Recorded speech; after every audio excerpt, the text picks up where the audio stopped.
next video tayo guys. Bakit mahalaga na marunong ka mag-follow up? Bakit mahalaga na marunong ka mag-follow up? Alam mo ako, sa testimony ko, late ko na talaga na-realize ang importance ng pagpa-follow up. Kasi sobrang masipag kasi ako mag-invite. Sobra. Pero nakakaligtaan ko silang i-follow up. Kasi nasa isip ko, pag hindi nag-reply or hindi nag-comply doon sa araw na sinabi niya magbabayad siya, feeling ko hindi na siya interesado. Nahihiya na akong mag-follow up. Ganon. So, binago ko yun. Nagkaroon ako ng training online na ganun talaga pala siya kahalaga. Kasi ang sabi ng mentor ko, kapag naghaw kasi sila sa post mo, 10 to 25% interesado yan. Ngayon, may nakaka-apekto lang na factor but hindi nila kayang mag-join today. Na kausap mo siya. Pwedeng mahal yung puhunan mo, pwedeng ayaw ng asawa niya, pwedeng nadadalawang isip siya dahil hindi siya marunong. Kaya meron tayong conversation along the way kasi para ma-assess mo kung sino talaga yung lalagyan mo ng star as priority na i-follow up or bigyan ng details kahit every other day or on daily basis, padalhan mo siya ng mga update ng dashboard mo, ng payout mo, most especially kapag nag-payout ka. Pwede kang gumawa ng short video na pinapakita mo yung proof mo dahil legit naman na nag-payout ka. So, you should work out para mahawakan mo yung first proof mo para legit ka sa pakiramdam mo na maghawa ka ng pera na nag-video na talaga namang meron ka talagang sariling proof. Okay? Pinakamahalaga talaga magkaroon ka na ng proof agad-agad. Okay? Ang pinaka-factor kasi dyan is yung pera. Yung pera talaga yan. Pwedeng interesado siya ngayon, pero wala siyang pera, kaya hindi nakapagpadala. So, huwag kang mahiya na, ma'am, okay lang ba padalhan kita ng mga updates from time to time? Hindi naman sa pinipilit kita, ma'am. Pero at least, libre mong matutunan kung gaano kaganda si company. Mag-share ako sa'yo or mag-send ako sa'yo ng mga proof, updates. Pag sinabing okay lang, edi ilista mo siya as priority list na ito gusto magpa-follow up. O gagandahan mo ngayon ang caption ng follow up mo.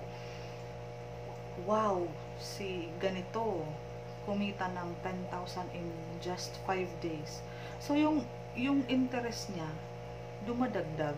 So kahit sabihin mo hindi pa siya nakapag-join ngayon, at the back of her mind, gusto niyang maglaan ng puhunan na sinasabi mong babayaran niya as membership pag meron na siyang pera. So, huwag kayong mapagod mag-follow up kasi nung natuto ako mag-follow up, nag-invite ako ng 7 days. In 7 days, meron akong finalo up. Manual ito meron akong finalo up na 10.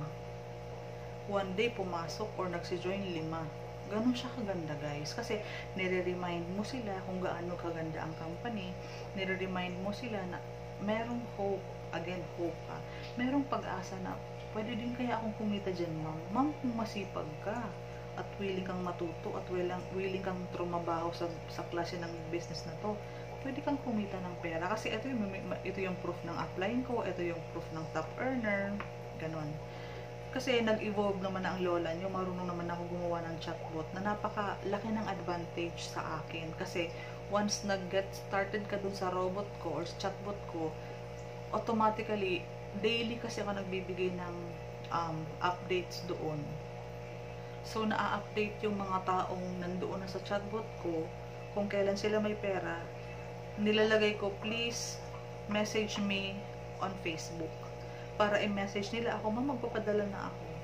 Ganun. On daily basis kasi, nagpapadala ako doon ng mga follow-up. Ganun siya ka-importante. Kung meron kang 50 interested na tao, pag may chatbot ka, ipa-follow up mo siya ng isang click daily, naka-follow up ka na, malay mo 10 mag-join in one day, hindi ka mawawalan.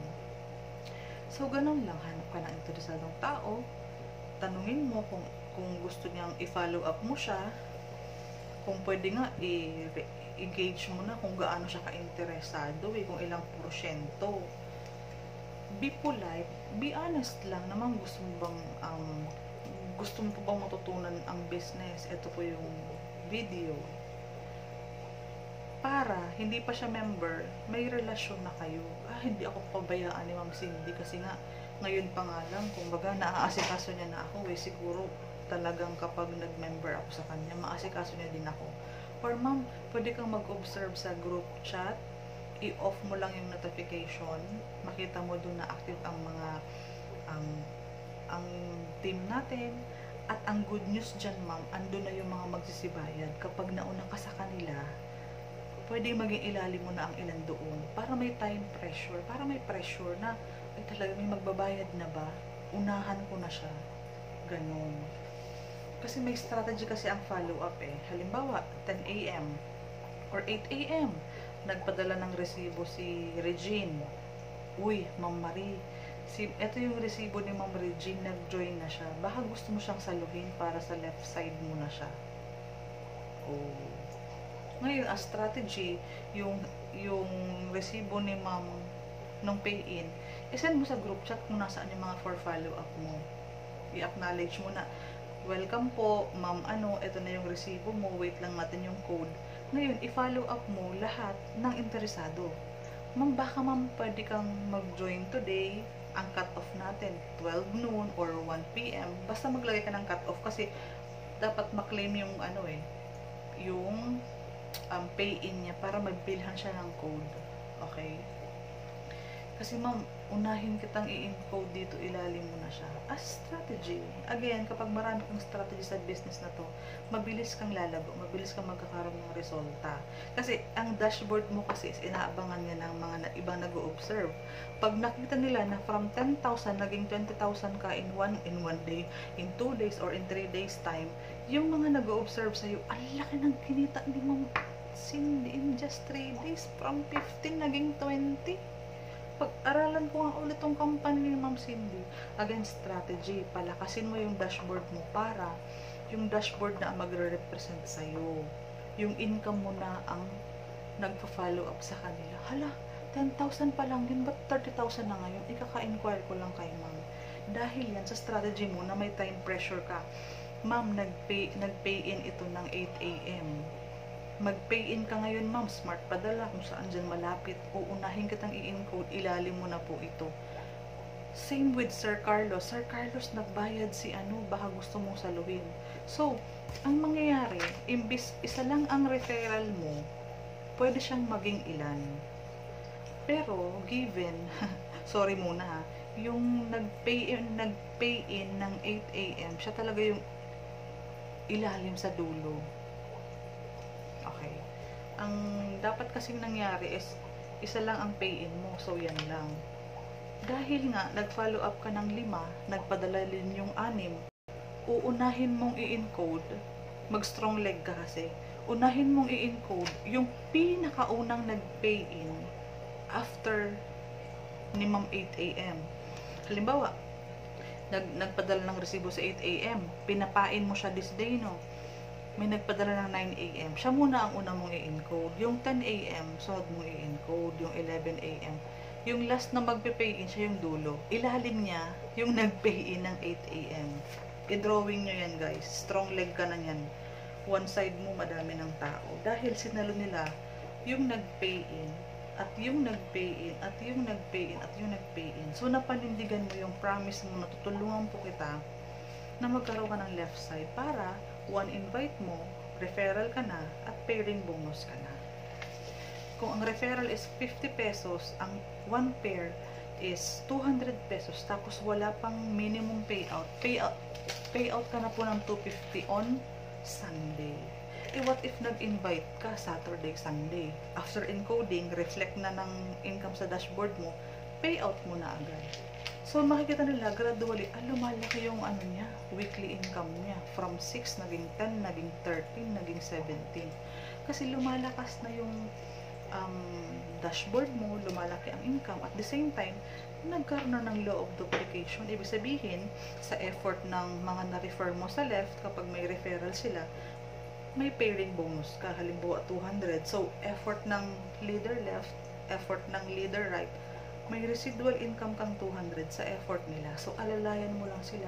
na maging successful sa business, meron kang residual income na magpapalago agad, magpapalaki agad ng dashboard mo or ng income mo or ng daily income mo or ng weekly income mo, na makikita ng mga nag-o-observe mo last week. So, wala pa ding tapon, pwedeng mag-join din sila, maybe not now, not tomorrow, time will come, mamamalaya mo na lang, ma'am, ako yung nag-inquire last week, mag-join na po ako. Ito ay dahil nag-strategize ka na biglang lumaki yung income mo. Kaya ang goal mo talaga is magkalaman ang dashboard mo, magkaroon ng rapid changes. Kung mas mabilis, mas maganda. Sayang kasi ang oras. Speed is the name of the game. Kung pwede mong kitain ang 10,000 on your first week, sipagan mo na. Kasi lahat naman ng business kapag sinipagan, maganda ang progress. Kapag may patay na oras, patay ang income.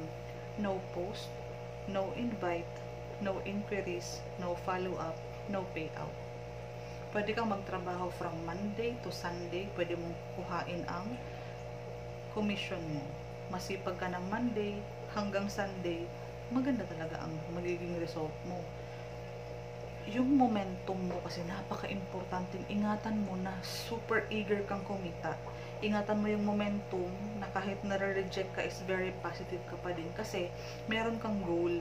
Hindi ka na tinatalaban ng mga rejections. Kasi normal yun sa business natin. Even magtataho, even nagbebenta ng pichi-pichi, buko pie, hindi naman lahat bumibili. That's business. Hindi naman lahat gusto ito. Gusto yun. Diba sinabi ko, ang iba gusto ng adobo, ang iba gusto ng gulay. Kasi may choices tayo. So, ang hahanapin mo lang is yung gusto, yung interesado. So, kapag na-corner mo na siya, na nag-how siya sa'yo, do your best na i-present ang business ng maayos kasi ikaw talaga nagre-represent ng business. Kung paano mo siya ma-deliver ng maganda, maganda ang possible, ang possibility na mag-join siya. Ilista mo siya as positive. Hindi man ngayon dahil walang pera or hindi makalabas, at least one of these days or in few days or 'di ba hindi mo malalaman. So yun, paano mo 'to magagawa? Practice mo lang. Aralin, practice, execution, mastery. Paulit-ulit lang. Kapag naging routine mo na ang ginagawa mo, wala ka nang ibang gagawin kundi pagyamanan na lang yung knowledge mo, additional skills na lang kasi nalaman mo na yung basic. Nalaman mo na ganito pala ang paghawak ng baril, ganito pala ang pagputok ng baril. Nalaman mo yung basic. Ganun lang siya kasimple. Kapag na-orient ka ng maayos, magagawa mo ng maayos ang business. Oh, 13 minutes na. Bye!